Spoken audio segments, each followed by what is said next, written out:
Okay, सो अब जो wounds का टॉपिक है ना, उसमें बस 2-3 बातें इम्पोर्टेंट हैं। एक तो क्लासिफिकेशन ऑफ वुंड्स देख लेते हैं। डिफरेंट टाइप से उसको क्लासिफाई किया जाता है ऑन द बेसिस ऑफ कि वो टाइडी या अनटाइडी है, मतलब कि कितना कितना उसमें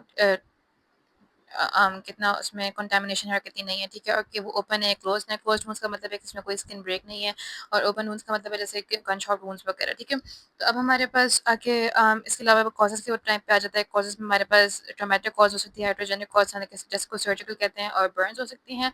और लेंथ ऑफ टाइम पे हम इसको डिवाइड कर सकते हैं एक्यूट और क्रॉनिक में। एक्यूट यूजुअली नॉर्मल होते हैं, जो नॉर्मल हमारे पास जैसे कोई लैसरेशन वगैरह हो गई, कुछ ऐसे वुंड हो गए जो कि खुद ही 6 वीक्स के अंदर-अंदर खत्म हो जाते हैं।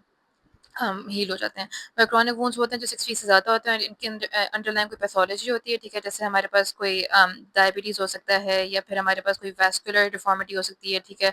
या फिर कोई क्या कहते हैं, इम्यूनो सप्रेशन हो सकती है, ठीक है? जिसकी वजह से हमारे पास वो वुंड हील नहीं हो रहा, ठीक है? तो वो क्रॉनिक कॉज़ होती है। तो जस्ट रिमेंबर कि एक्यूट कॉज़ की short duration less than 6 weeks होगी, और क्रॉनिक की हमारे पास अनहील्ड विदिन 6 वीक्स होगी। एक्यूट में कोई पैथोलॉजी नहीं होगी, नॉर्मल इन्फ्लेमेटरी स्टेज होगी, और हील्स विदाउट कॉम्प्लिकेशन, और इसमें हमारे पास लैसरेशन, स्टैब वुंड्स वगैरह सारा कुछ जो लिखा हुआ एग्जाम्पल, ठीक है? मगर जो क्रॉनिक है उसमें हमारे पास अंडरलाइंग पैथोलॉजी होगी, जिसकी वजह से इतनी प्रोलॉन्ग्ड इन्फ्लेमेटरी स्टेज चल रही है, ठीक है? और इसमें कॉम्प्लिकेशंस भी आ सकते हैं if it remains like that, ठीक है? और इसमें हमारे पास डायबिटिक है, प्रेशर अल्सर एग्जाम्पल है।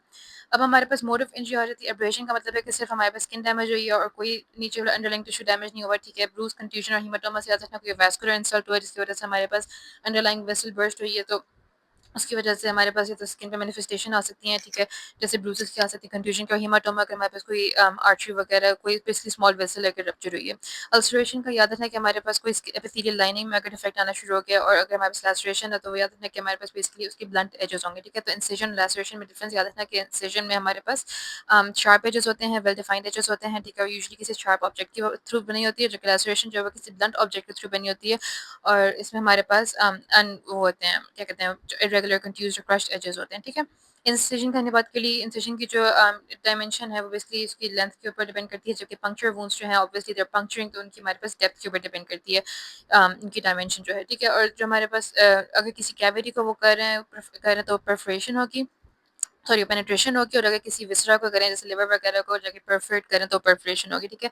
डीक्लविंग इंजरी में जस्ट रिमेंबर ग्लव को हम उतारते हैं तो वो स्किन को बेसिकली बेसिकली अगर फैशन से अलग करते हैं तो डीक्लविंग इंजरी होगी।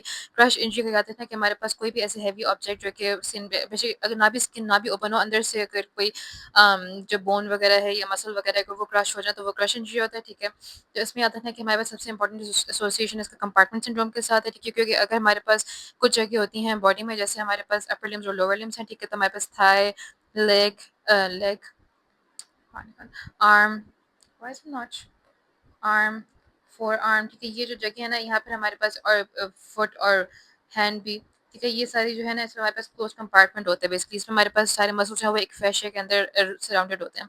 तो इन जगहों पे अगर हमारे पास कोई क्रश इंजरी होगी ना, तो कंपार्टमेंट सिंड्रोम को बहुत ज़्यादा चांस होता है, क्योंकि वो स्वेलिंग होना शुरू हो जाती है, स्कीमिया होना शुरू होता है ऑफ दैट पार्ट। मगर there is no place to go, तो वो इसी फैशिया के अंदर जब होते रहेंगे, एक्सपैंड होते रहेंगे, तो वो बाकी वेसल्स को कंप्रेस करते रहेंगे, ठीक है?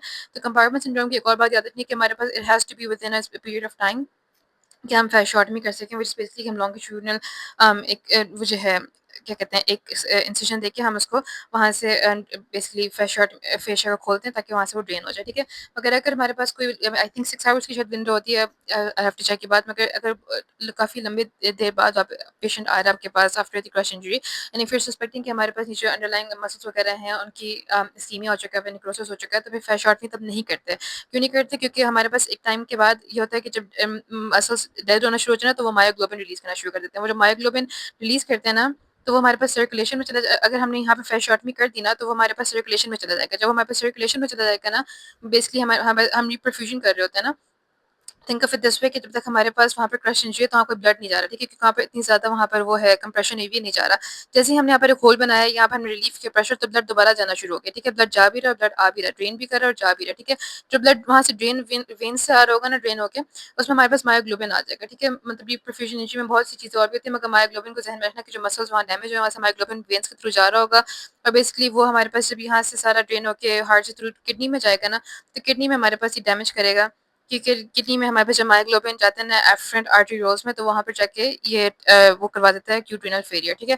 तो याद रखना ये बात देखिए, सारी मसल्स में डिवाइड मायोग्लोबिन फैट शॉर्ट में करेंगे तो मायोग्लोबिन सर्कुलेशन में एंटर हो जाएगा, ग्लोमेरुलाई में जाएगा, मायोग्लोबिन यूरिया कॉज करवा रहा होगा और एक्यूट रीनल शटडाउन करवा रहा होगा। तो इन केसेस में amputation is a safer option, ठीक है?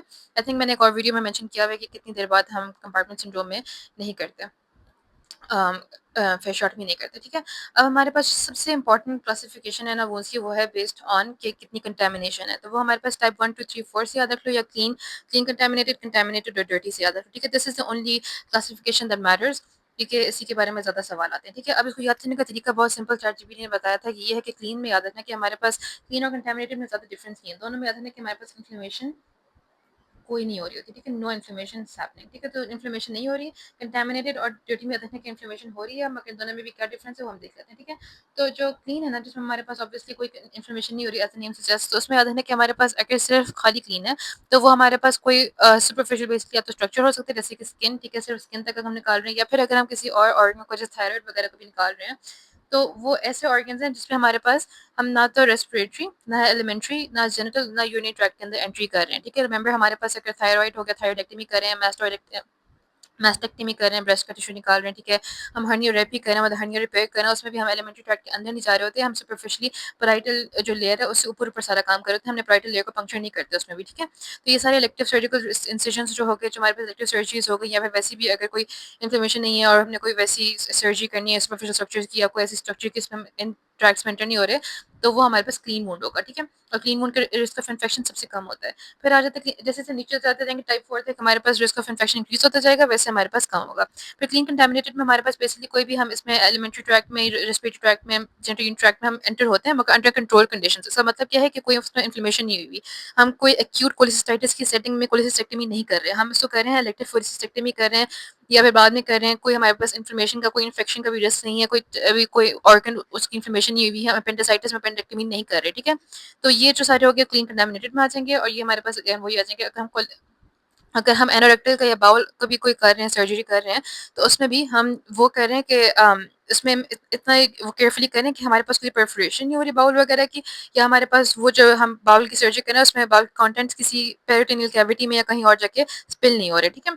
मगर अगर वो स्पिल हो जाते हैं तो वो हमारे पास कंटेमिनेटेड हो जाता है टाइप 3, ठीक है? तो हमारे पास major break in sterile technique, यानी कि हम अगर कोई अंदर कैविटी वगैरह को अप्रोच कर रहे हैं जिसमें हमारे पास बेसिकली कोई कह सकते इन्फ्लेमेशन वगैरह हो रही हो, ठीक है?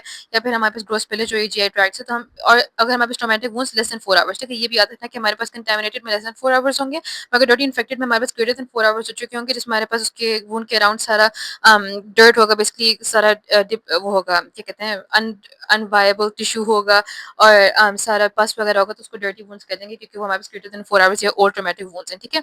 तो अब हमारे पास अगर लेस देन 4 आवर्स वगैरह है तो पेनिट्रेटिंग एब्डोमिनल ट्रॉमा विदाउट पस, रिमेंबर कि हमारे पास जो कंटामिनेटेड है ना उसमें हमारे पास ना पस होती है, ठीक है? नॉन प्रेवलेंट होते हैं, और ट्रॉमा लेस देन 4 आवर्स का होता है, ठीक है? तो इन्फॉर्मेशन बेशक पॉजिटिव हो, तो उसमें हमारे पास आ जाते हैं कंटामिनेटेड में कि अगर हमारे पास बेसिकली कोई डायवर्टिकुलाइटिस या कोई इन्फ्लेमेशन अंडरलाइंग है गट की, ठीक है? और हम उस पे करें, जैसे हम इमरजेंसी अपेंडिसाइटिस की अपेंडेक्टमी कर रहे होते हैं, तो वो भी हमारे पास इसी में आता है, ठीक है? तो अपेंडेक्टमी फॉर अपेंडिसाइटिस भी इसी में आता है, डायवर्टिकुलाइटिस की सर्जरी भी इसी में आता है, गन शॉट वुंडेड एब्डोमेन के हम उसको लेस देन 4 आवर्स में ट्रीट करें तो ये भी इसी में आता है, penetrating wound less than 4 hours, ठीक है? और कंपाउंड फ्रैक्चर को भी हम इसी में लेकर आते हैं, उसमें इन्फेक्टिव रिस्क देखो 20 तक इंक्रीज हो चुका है।